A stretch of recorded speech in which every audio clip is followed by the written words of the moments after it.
Hey everyone, welcome back to another episode of Melanin MVP. My name is Angela Hollowell and I'm your host. And today I'm here with Badia Weeks, who is a HYROX competitor aiming to be the first Black woman champion of HYROX. Badia, thank you for joining me today.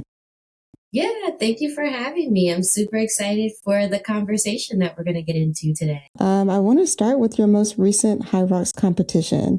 Tell me how that went. So, my most recent and was my first HYROX competition was down in DC at the beginning of March. It was exciting, it was scary, it was fulfilling, it was so many different things all at once, a culmination of me getting to start my redemption arc into sport.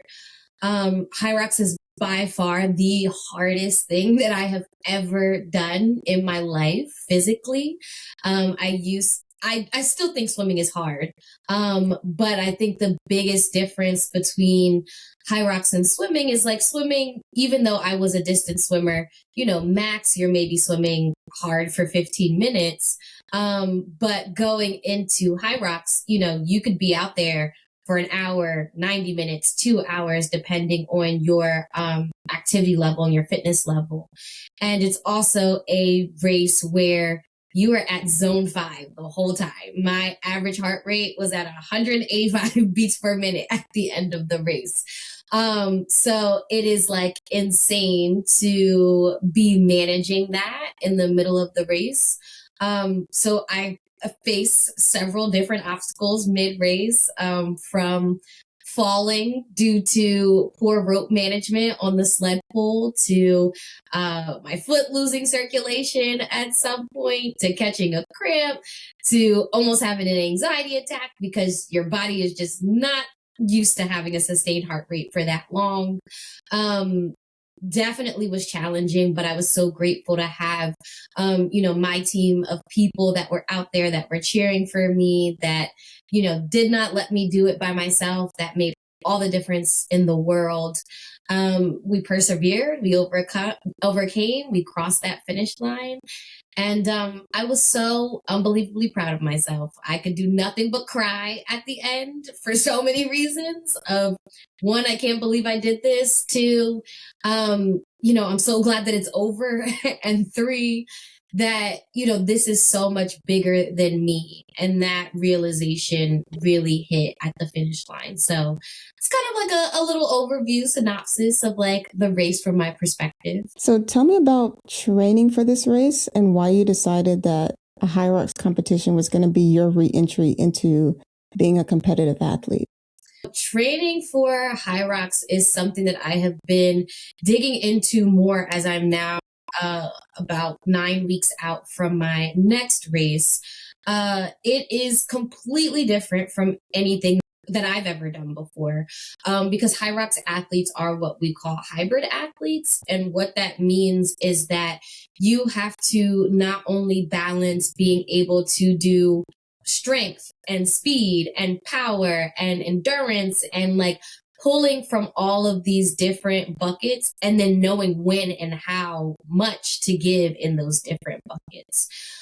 So it has been learning how to work through like, okay, I need to balance running, but I do also need to do strength training, but I do also need to do mobility and stability.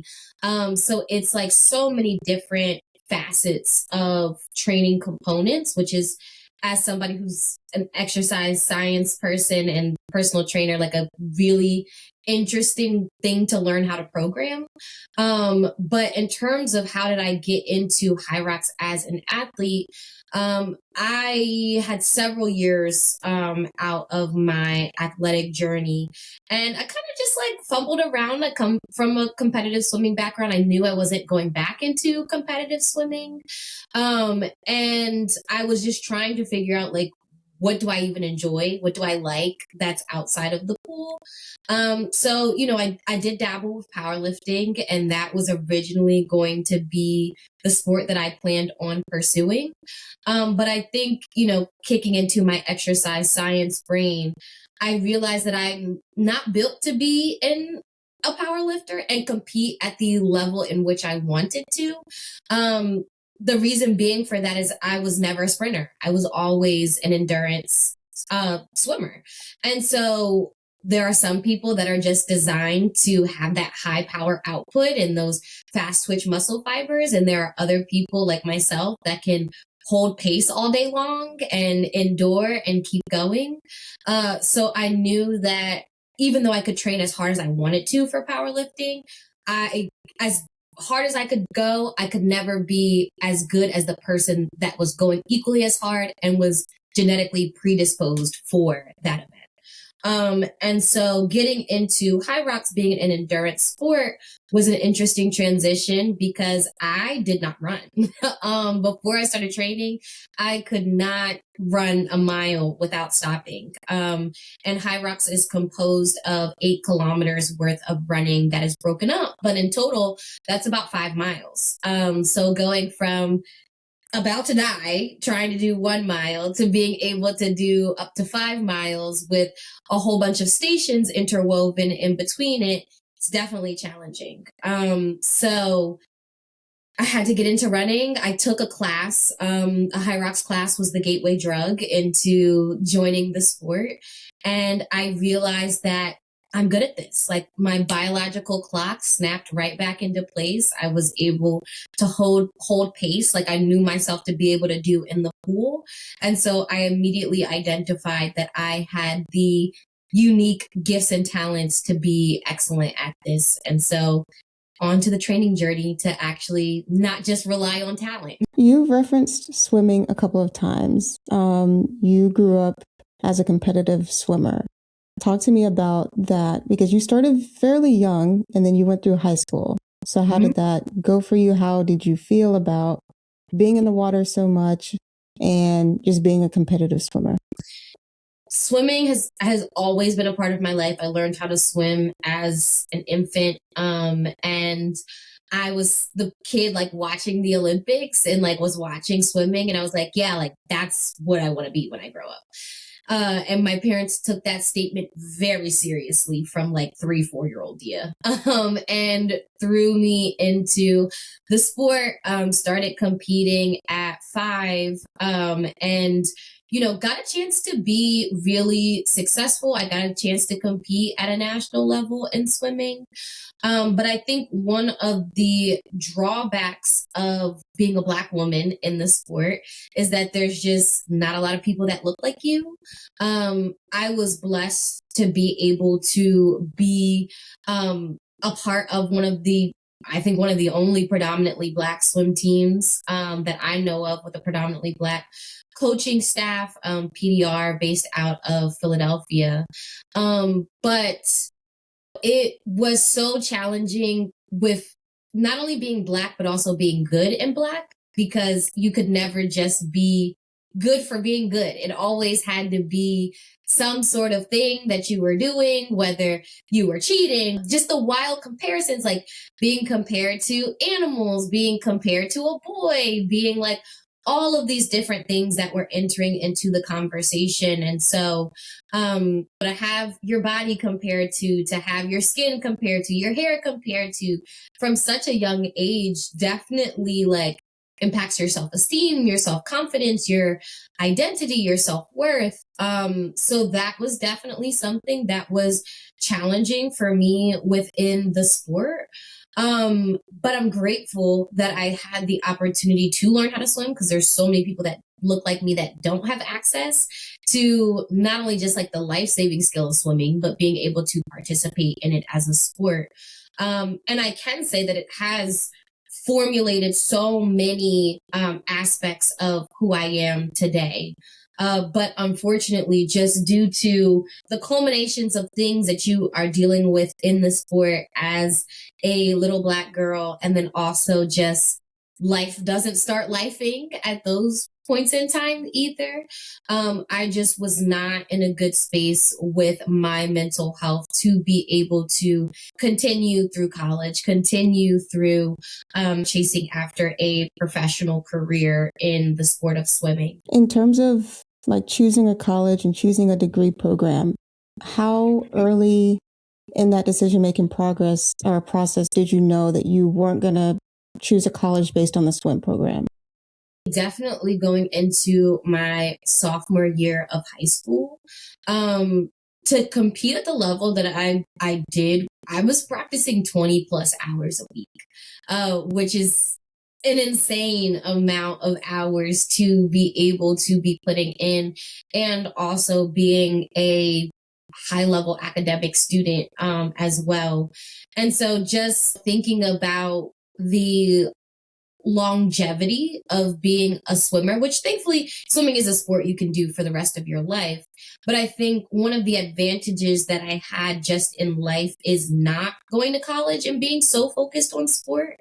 Because I think even more so, your identity gets wrapped up into your being. And I think a lot of the times you don't extract the things that you should out of your degree program, out of being a college student, getting a chance to do internships and things of that nature. So then when that life after sport does kick in, especially if you don't transition into the professional athlete space, I think it makes it very challenging to then explore like career because your whole life has been centered around sport. So while it would have been amazing to participate in college and then have that one track lead right into professional level sport, I'm actually really grateful for the fact that I got a chance to focus on just being an academic and just focus on the tools that I need to be able to build not only my career, but build my life beyond sport. So many athletes that go to college and they say, being a professional athlete may not be my next step. But being a D1 athlete, a Division II athlete, that's still a huge deal. And that's still a big part of a lot of people's identity. And so that question of like, if I'm not an athlete, then Right. What am I? And what does this mean for me? How do you feel like you took time away from swimming and time away from being an athlete to kind of develop your identity as a human being and then process all of the things that swimming brought into your life, both good and bad? Life after sport was really challenging. Definitely a significant grieving process, because growing up, I think about all the things that I missed out on because I was swimming so much. Like I mentioned, with practicing 20 plus hours a week, and then you're also, as a kid, you're in school 8 hours a day. That's a lot of your day that is devoted to just like sport and academics. So realizing like all the different extracurriculars that I didn't get a chance to do. Like I'm also a creative, so having to choose between playing instruments and taking vocal lessons and being able to be in musicals and plays and like explore that side of myself, I really had to sacrifice very young.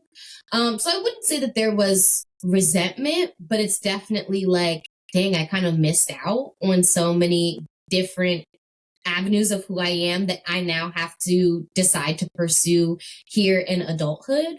But I think also for me, a big part of my story in my struggling with my mental health, I am a suicide attempt survivor. So my freshman year of college, I actually had a suicide attempt, and it is nothing but the grace of God that I'm still able to be here, living, breathing, and doing all of the things. But fitness for me was a huge part of that healing journey, a huge part of being an outlet and a coping mechanism, and really allowing me a safe space to work through my feels. So it was nice to confide in fitness in that way. But it was also just like really strange to have participated in athletics all my life, but be training for something. And so learning how to just like, okay, I'm doing this for sustainability. I'm doing this for the sake of my mental health. I'm doing this for the sake of just like being okay was a really weird transition to from knowing like, oh yeah, I have a meet in 6 weeks. So that was like a wild duality to be able to go through. But I think for me, what I was training for was my life. Like I was training for being able to be okay in my mind and be okay in my body. Cause I'm also somebody that like had to overcome eating disorders and body dysmorphia and addiction and like all of these other things. So like training for me had to become a lifeline. And now that I've gratefully been able to learn how to go from surviving to continuing to learn how to thrive, I now get to refocus that energy in towards training for races again, which is really exciting. I just want to say that you don't look anything like what you've been through. My God. Thank you. That was beautiful and vulnerable. Thank you for sharing that with me. I think the reason that I asked that is because I just know that there are other people that have probably experienced the same thing, but haven't found the words and the language to express how difficult that could be to create an identity outside of being an athlete. And now for you, finding a healthy way back to it, so that you can have a healthy relationship with sports in whatever form that takes, but also a healthy relationship with yourself and with your body. I think that's really important. What does training for competitions now look like from a food and nutrition standpoint? How have you had to adjust to the demands of that? Because a 180 plus heart rate is actually insane. That just feels like your heart beating out of your chest probably for like an hour, which is scary. Maybe call a doctor. I would not be comfortable. Your body needs a lot to fuel that level of energy for a sustained amount of time. I think for me, again, like kind of tying fitness being sort of a lifeline for myself, I think fitness was one of my biggest coping mechanisms to get out of having an eating disorder.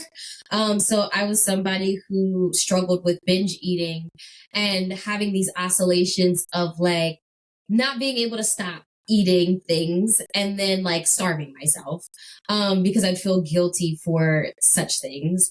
And usually the things that I was binging were things that didn't fuel my body to train, but to just like feel good and energized in everyday life. And so committing to training to something has forced me to be so disciplined with my eating because exactly like you said, if I don't have the proper fueling and nutrition in my body, being able to sustain that degree and measure of work is just would just be impossible.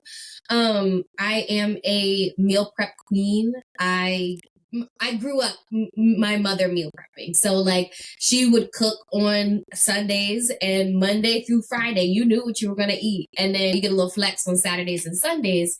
But I'm so grateful for that experience as a kid because it made it a lot easier for that to translate over into adulthood. And that was just like a normal for me. I made a video on my social media that I've definitely like sustained the ways of the athlete of like eating lots of ground meat, lots of potatoes, sweet potatoes, lots of rice, just because it's easy and simple. And that's hard because I love cooking and I love cooking new things, but just the pace at which I live my life, I have to default to like what's simple, easy, and nutritious. So, you know, finding what it looks like to be able to find food that you enjoy, but also find food that is going to meet your goals is interesting. So I wouldn't say that I do a bunch of like tracking anymore. I think being somebody who, you know, comes from an eating disorder background, it can become compulsive. But definitely like did go on a weight gain journey for a long period of time. So you have to understand macros, you have to understand calorie needs, you have to understand like, you know, what all of those sorts of things look like. So it's really just been finding food that I enjoy that sustain my goals from a macro perspective. But also I don't believe in living on a diet. Like I love me a good cookie, cake, donut, all the things. And I believe that that is a part of like making the nutrition side of athletics sustainable. I love that. And I can appreciate that as a fellow meal prepper, but also who will go through Chick-fil-A for a milkshake. Talk to me about the work you do in association with your degree. So part of your degree is exercise science. So you were never fully away from body movement and understanding people's body and exercise and things like that. Talk to me about how that career has kind of been helpful for you and keeping you close to athletics. Yeah, absolutely. I'm so grateful that I chose my degree and I still work in my degree and now I get to train and coach myself. I think that that's one of the nerd cool parts about being an athlete for me is I get to be an exercise scientist for myself and I get to do tests and figure out what works best for me. My work revolves in two different buckets. One, I am a founder of my community movement collective called Endure. And really that was birthed out of my need to endure, my need to be able to utilize fitness as a means to be able to endure, but also my reflection point on, I'm somebody who comes from an athletic background, had a mother that meal prepped, got my degree in exercise and sports science, became a certified personal trainer, became a certified wellness coach, and I still struggle, right? It's still not easy for me to get up every day and make the right decisions for my goals. And so it made me reflect on my community members that don't have that background and how much harder it has to be when you don't have the expertise, when you don't have the community support, when you don't have the muscle memory of doing all of the things. And so that is why I birthed Endure, to create a space where people can get the support necessary to being able to live their healthiest life. And so I really try to remove the barriers to that. So one, everything that Endure does is free and low cost, so that people get the opportunity to experience different modalities of fitness on a weekly basis and not have to view cost as a barrier for that. But also providing the social support. So that you're going to be plugged into a community of people that are like-minded, that are also on a fitness journey, that are going to care about you, reach out to you, hold you accountable, and things of that nature. And then lastly, my goal is that you also leave with expertise, you leave with tangible items that you can take back into we normally have events on Saturdays, so your Sunday through Friday, and be able to emulate those same sorts of things on your own time. That also kind of blends pretty seamlessly into my job, where I work at a company called Fitness Alive, which is a swim school and fitness based company. So there I am one of the directors, and I focus a lot on our community partnerships and community outreach, making sure that our different departments are running effectively and being able to take care of our people the way in which they should be taken care of. I do a lot of integration of nonprofit work. So I do grant writing, connecting different nonprofits to the resources that we have available, while also exploring funding to be able to make those things sustainable for them. I assist in the program development and things of that nature. I'm really a jack of all trades. I've been at Fitness Alive for the last 7 years, and I've probably worked every single job role. So I really kind of do whatever needs to be done to make sure that success is effective. But where I'm really passionate at right now is the community development work that I get the opportunity to be able to do, with initiatives like me partnering, Fitness Alive partnering with Endure to host free water safety classes for our community members, and for adults especially, because adults oftentimes don't get resources for things. So yeah, I couldn't do any of those things without having my educational background. So shout out to 16-year-old Dia when she went to college and made a good decision. Shout out to her. Shout out to her. She was doing big things. She was. I want to talk a little bit more about HYROX as we close out here. I want to hear about your support systems. You referenced a personal support system who was there with you during this event and didn't let you do it alone, which is beautiful. But now I heard through a little birdie called Threads that you also have a professional support system that's helping you advance to your goal of being a champion of HYROX. Support in HYROX is critical because there were so many moments I just wanted to break down in tears. And thankfully, I had my parents, I had my sister, and I had a couple of my friends that were traveled down to DC with me and were there every step of the way.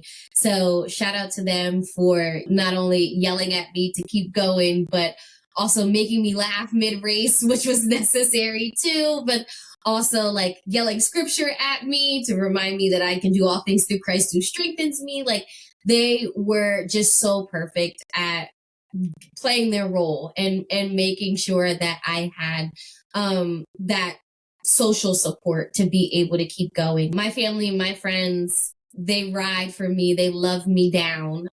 So I appreciate them for never letting me go through any of the things by myself. And then in terms of professional support, it has definitely been so interesting because HYROX is a predominantly white sport. A little bit of context, like they send waves out every 10 minutes of people. And in the starting tunnel, there was probably about 70 other women with me. And there were only three people of color, including myself. And I was like the one like looked like a Black woman. I can't speak to other people's races, but looked like a Black woman. And that was like shocking to me. But my goal was to show up in the space as being as Black as possible. So I had my Bantu knots. I had my chunky gold jewelry on. I had like gold detailing in my hair. Like I specifically wore a dark royal purple. So I was very intentional about how I showed up for that representation for not only myself, but for others. And that sparked conversation like instantaneously. It was wild to just like be out on the track and then, you know how we do, like, go Bantu Nas, we see you, and blah, blah, blah. And people running past me that are like, I love your hair, I love, how are you looking so good? Like, well, your heart rate's at 185 beats per minute. And I'm like, I'm just trying my best. But I've been able to use that as a conversation piece to not only further my personal goal of becoming the first Black HYROX world champion, but to really be a pillar of diversity in sport, to be someone that people can look to and say, wow, she looks like me, she talks like me, she comes from a place like me, and I get the opportunity to now feel empowered within myself. So diversity, equity, and inclusion and accessibility in sport is something that is really important to me. And it's been so amazing to see brands and companies and organizations that want to get behind that and help support me in this journey that I'm going on. Like my goal is not just to compete, but when I go to HYROX New York City, I plan to host a meetup with all of the athletes of color, and non-athletes of color can come too. But the goal is to like really build community in this space and connect people with one another. It excites different brands. So I've gratefully gotten sponsors to not only help me with getting training equipment and gear, but also helping to support me in terms of like travel and race registrations, and have a couple of things in the background working out. And that's the plug to follow me on social media to see as I continue to be more specific and tell people about like what's going on in the journey. But I'm super grateful that people see the trajectory that I'm on and want to help support it. So huge shout out to the people who know who they are, helping me to make it one step at a way. I love it. I love it. I think that was a beautiful note to end on. Thank you so much for coming on, sharing your story. And I'm so excited to see you compete at HYROX New York. Yes, thank you for having me. Can't wait. Can't wait.